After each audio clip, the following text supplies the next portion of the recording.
Parashat Beha'alotecha. Le peuple affecta de se plaindre amèrement aux oreilles du Seigneur.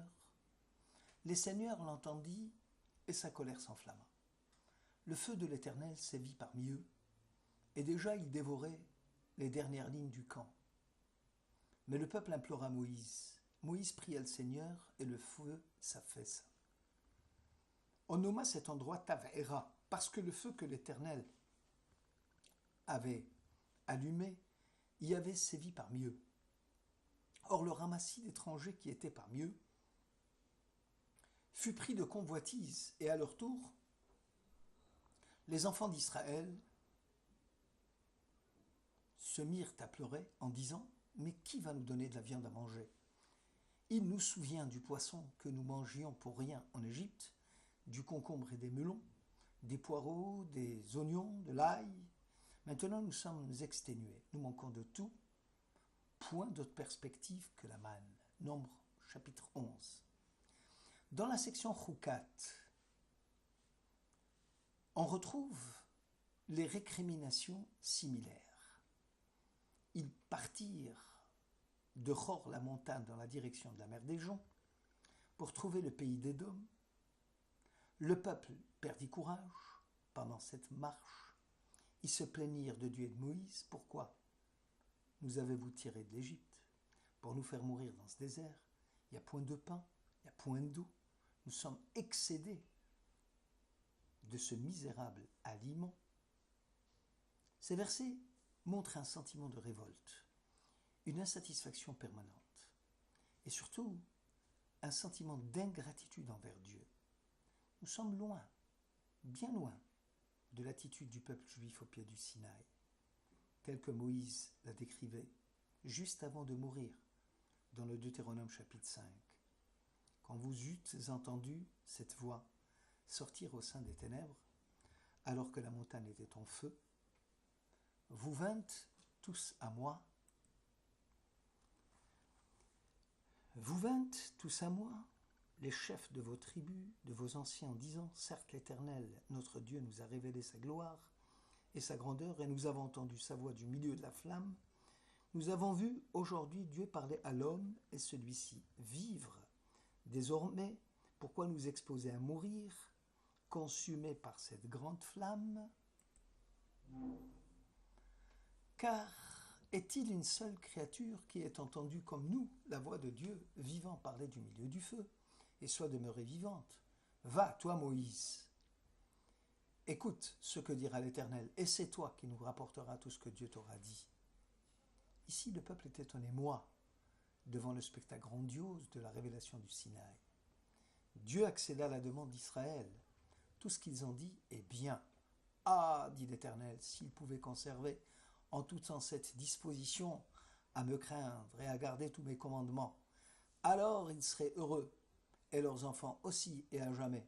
Deutéronome 5.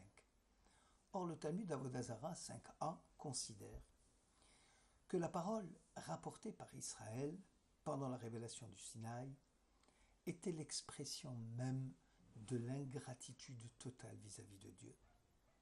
Pourquoi nous exposer à mourir consumés par cette grande flamme?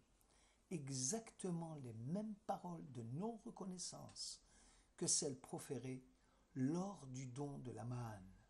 Pourquoi nous avez-vous tirés d'Égypte pour mourir dans ce désert sans pain et sans eau? Les sages ont enseigné que Dieu émettait le souhait de voir Israël suivre ses voies. Ah, si Israël pouvait conserver la disposition à craindre Dieu, Israël aurait pu répondre à ce moment-là, « Fasse Dieu que vous nous accordâtes votre clémence en vue de l'accomplissement de cette crainte. » Or, Israël gardera le silence, se mettant à gémir. Moïse s'écria alors, « Ingrat, fils d'ingrat, Dieu vous donne la manne, et vous osez parler de l'aliment misérable. » Dès lors, l'ingratitude vis-à-vis de la manne sera comparable aux yeux de nos sages un manque de reconnaissance du peuple pendant la révélation en ne souhaitant pas vivre en proximité absolue de Dieu. Or, lorsque le peuple se plaignit contre les conditions de vie pénibles dans le désert, en comparaison à sa situation antérieure en Égypte, c'est ici même que les sages vont trouver l'occasion de plaider la cause d'Israël. Et les fils d'Israël leur dirent: que ne sommes-nous morts de la main du Seigneur dans le pays d'Égypte, assis près des marmites de viande, nous rassasions de pain, tandis que vous nous avez amenés dans ce désert pour nous faire mourir de faim tout un peuple. Exode 16. Selon le Midrash, l'assujettissement des Hébreux en Égypte s'étalait sur 80 ans. L'Égyptien allait à la chasse au cerf, abattait l'animal, le mettait à cuire, le consommait, et tout cela sous le regard pitoyable de l'esclave hébreu qui n'avait aucun droit à la nourriture. Selon l'Écriture, assis près des marmites de viande, en nous rassasions de pain. Ce qui signifie que l'Hébreu regardait l'Égyptien manger le contenu de la marmite, alors que lui, l'Hébreu, était assis à côté de la marmite, affamé, pitoyable. Or, si Israël n'avait pas droit de consommer la viande en Égypte, pourquoi ici dans le désert évoque-t-il la frustration de ne pouvoir consommer une viande qu'il n'avait point consommée en Égypte? Yeshuot Yaakov répond que les Hébreux en Égypte tenaient à leur spécificité en tant que communauté distincte des communautés environnantes. Cette particularité était présente dans la conservation de la langue et de la culture, dans le mode d'habillement et enfin dans la conservation des noms patronymiques à consonance hébraïque. La singularisation de ce peuple parmi les nations qui composaient l'Égypte va lui permettre de consolider, d'approfondir son identité propre, en se préservant de l'assimilation et de la culturation. Les Égyptiens invitaient les Hébreux à partager le repas, cherchant manifestement à entraîner ces derniers à enfreindre les lois de la cacheroute. Il y a des brassages, disent nos sages, qui peuvent entraîner la turpitude et la laideur, car empêchent la créature d'être pleinement elle-même. Le judaïsme tient à la spécificité de chaque créature. Il n'a rien contre les non-juifs. Chaque peuple, chaque nation a ses propres qualités. On sait qu'il y a plus d'une manière d'accéder au jardin de l'Éden. Aucun non-juif n'est tenu d'essayer d'y entrer par la porte juive.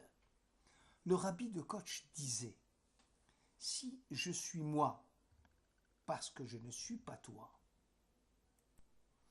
et si tu es toi parce que tu n'es pas moi, alors je ne suis pas moi et tu n'es pas toi. Chacun doit construire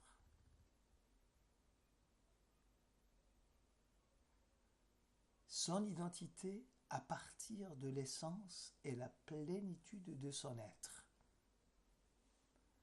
Israël, avec courage et détermination, va résister à l'épreuve assimilatrice, ne cherchant pas à consommer la viande qui mijotait dans la marmite de l'Égyptien, se contentant de vivre avec l'eau et le pain sec. Pourtant la tentation fut grande. L'esclave épuisé par les durs travaux de maçonnerie avait besoin d'un repas riche en calories. Or l'Hébreu préférait vivre en privation plutôt qu'enfreindre les lois de la cacheroute, et cependant 80 ans. La vie en Égypte avait un sens pour eux. L'épreuve était salvatrice, car elle avait un souci d'éviter que des entités séparées viennent à s'embrouiller mutuellement, Israël sortira grandi de cette épreuve. Analysons les conditions de vie du peuple dans le désert. Vous nous avez amenés dans ce désert pour faire mourir tout ce peuple de faim.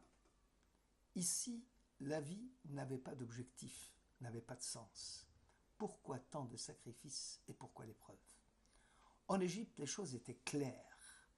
Dans le désert, elles paraissaient moins évidentes. Le ramas d'étrangers fut pris de convoitise.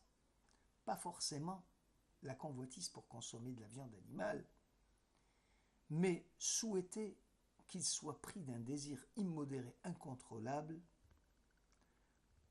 pour tester leur libre arbitre, pour le mettre à mal, pour pouvoir juger s'ils étaient encore capables, à l'instar des Hébreux en Égypte, de résister à l'avidité de consommer l'interdit. Les étrangers savaient qu'ici, dans le désert, les tentations matérielles étaient quasi nulles. Alors, ils protestèrent lamentablement contre le manque d'épreuves à surmonter. C'est là l'origine de leur faute, l'ingratitude de ne pas être reconnaissant au Tout-Puissant et donc ne pas admettre que tout ce que le Très-Haut accomplit, c'est nécessairement un bien pour nous. Yeshuot Yaakov explique que l'intention de Dieu n'était pas de soumettre son peuple constamment aux dures épreuves, mais de lui permettre de respirer un moment sans conflit, éprouvant son courage et sa résistance. La voie royale serait la voie médiane, celle qui consiste à surfer sur l'épreuve, à la dépasser, en attendant la prochaine pour la transcender de nouveau. L'épreuve égyptienne fut des plus pénibles physiquement et spirituellement, car terre de tentation et d'assimilation, le désert sera donc l'antidote à la souillure et à l'impureté. Loin des modes d'existence fondés sur l'avoir et le pouvoir de l'un sur l'autre, avec une attitude centrée sur le désir et la cupidité, avec le besoin de puissance engendré par l'appétit de vouloir toujours davantage, le désert devient l'espace de méditation par excellence, celui où la tentation de posséder est quasi nulle. Ici, l'individu se développe et transcende la prison de son moi isolé. Ici, l'individu abandonne son égoïsme et se recentre sur l'épanouissement de son propre être. En effet, lorsque Dieu fera pleuvoir les écailles du ciel, en plein désert, le peuple était encore en proie à ses démons de propriété. Le peuple s'occupe tout ce jour-là, toute la nuit et toute la journée du lendemain, à ramasser les écailles. Celui qui recueillit le moins en eut encore 10 homères, et ils se mirent à les étaler autour du camp, nombre 12. L'homme n'a pas les moyens de comprendre, ni de contrôler les causes et les agissements de la providence. Aussi très souvent, l'homme se trompe en demandant à Dieu d'avoir un comportement autre que celui qui lui était dévolu. Le Midrash continue à expliquer le dénominateur commun à l'ingratitude dans le désert et à celle du Sinaï. Au moment où Israël entendit la voix de Dieu proclamer « Je suis l'Éternel ton Dieu », la Torah fut miraculeusement enracinée dans la mémoire des Hébreux sans laisser place à l'oubli. Israël vint auprès de Moïse en disant « Nous souhaitons avoir un médiateur entre Dieu et nous ». Alors le peuple se mit à l'étude et fit l'expérience de la défaillance de la mémoire. Israël cherchait ardemment à se donner la peine pour assimiler l'étude de la Torah, puisque la Torah n'est acquise qu'au prix d'efforts colossaux. Israël souhaitait se confronter au Yetzer Hara, au mauvais penchant, dans le but de tester sa capacité de résistance à la tentation. Dieu accéda aussi à la demande du peuple et Moïse devint leur maître de l'enseignement. Or, hélas, L'oubli fait désormais partie de leur quotidien. Israël, ayant pris conscience de la mutation qu'il venait de subir, réclama à Moïse de revenir au statu quo ante. Ah, disait-il, notre maître Moïse, si on pouvait assimiler la Torah sans l'oublier, comme ce fut le cas avant. Moïse répondit, impossible. La chose vous sera réservée au monde à venir. Comme il est dit dans Ézéchiel 36, je vous donnerai un cœur nouveau et je vous inspirerai un esprit nouveau. J'enlèverai le cœur de pierre de votre sein et je vous donnerai un cœur de chair. La consommation de la manne, la révélation du Sinaï furent des expériences uniques dans l'histoire du peuple hébreu. Elles conservent le souvenir d'un engagement que cette expérience prophétique laisse derrière elle. Elles ont permis au peuple hébreu d'accéder au niveau spirituel le plus élevé qui soit, car débarrassé enfin du mauvais penchant qui fut à l'origine des déboires du peuple. Contester ces événements historiques uniques, c'est montrer la non-reconnaissance vis-à-vis de Dieu. Israël, en ébranlant la confiance qu'il a mise en Dieu, en rejetant l'offre divine qui consistait à laisser accorder le lien ultime, Israël restera l'esclave de ses faiblesses, la victime de ses passions. Remercier Dieu ne doit pas découler forcément d'un bienfait dont il nous a comblés, mais simplement d'une prise de conscience qui dit à Dieu de ramener et de remercier le Maître du monde. Ainsi en est-il de la prière dite de la Hamida dans laquelle on trouve Modim anachnu lach al she'anachnu modim lach. Nous te remercions parce que nous avons à te remercier. Ou encore le psaume Va'ani berov chasdecha avobetecha. Quant à moi, grâce à tes nombreux bienfaits, je pourrai me déplacer jusqu'à ta maison. Dieu octroie l'envie de venir à la maison de Dieu. Or, l'homme doit faire le premier pas, celui de marcher jusqu'au temple. Ce premier pas vers l'ascension spirituelle est capital, sachant que le reste dépend essentiellement du secours du Très-Haut. Ouvrez-moi l'espace d'une ouverture d'un chat d'une aiguille, et je vous ouvrirai l'espace d'un corridor. Le Maharal explique qu'au Sinaï, tout ce que Dieu avait bien voulu accorder à son peuple, comme la crainte du ciel, était infiniment plus puissant que tout ce que l'humain pouvait atteindre par ses propres moyens. Ainsi quand Dieu s'écria « Ah, si seulement Israël pouvait conserver en tout temps cette disposition à me craindre », Israël aurait pu saisir l'occasion de dire à Dieu « Fasse que cela puisse se produire, continue à gratifier ton peuple Israël comme tu l'as toujours fait. » De la même façon, quand le peuple se mit à demander, à être mis à l'épreuve, à chercher la proximité du Yetzer Hara, à avoir des convoitises, c'est qu'il pensait sincèrement avoir atteint le niveau spirituel nécessaire acquis par ses propres efforts. Et là se trouve l'origine de l'ingratitude vis-à-vis de Dieu. En ignorant, c'est Dieu lui-même qui, à travers le chat de l'aiguille, ouverte par l'homme, laisse passer la lumière interne qui va concourir au secours de l'homme. Décidément, selon la chronique, Mimcha hakol umiyadecha natenu lach. Certes, tout vient de toi, Éternel, et c'est de ta main que nous tenons tout ce que tu nous avais donné. Shabbat Shalom.